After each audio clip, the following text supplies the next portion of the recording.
Hello Kolkata, welcome back to my another mini blog. কাল কিন্তু আমি যেখান থেকে শেষ করেছিলাম আজ কিন্তু সেখান থেকেই শুরু করছি। এই দেখো নিউ মার্কেট তো অলরেডি ঢুকেই গেছি, আর ঢুকেই দেখি এত ভিড় যে কি বলবো। আর এখানে যে হাইনেক গলাটা দেখছো, এটা মানে কি বলবো, বা কোথা দিয়ে ঢোকাবো আর কোথা দিয়ে পড়বো এটা বুঝতেই পারলাম না। আর তারপর এই টপটা তো আমার ভীষণ ভালো লেগেছিলো, কিন্তু বাড়ি থেকে কেউ কিনে দিল না, সো স্যাড। যাই হোক, কি আর করা যাবে, সেই দুঃখে আমি একটু আইসক্রিম কিনে আমরা তিনজন ভাই বোন মিলে আইসক্রিম খাচ্ছিলাম। কি মজা তাই না? ঠান্ডাকালে আইসক্রিম খেতে সবাই মানা করছিল, তারপরেও আমাদের মধ্যে তো খুব জোশ, সে আর কি বলবো।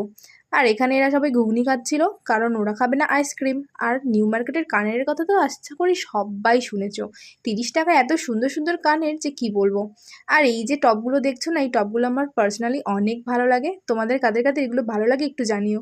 আর এরা এখনো পর্যন্ত এত শপিং করছে, ভাই রে ভাই কি বলবো। যাই হোক, আমি তো বাড়ি যাই।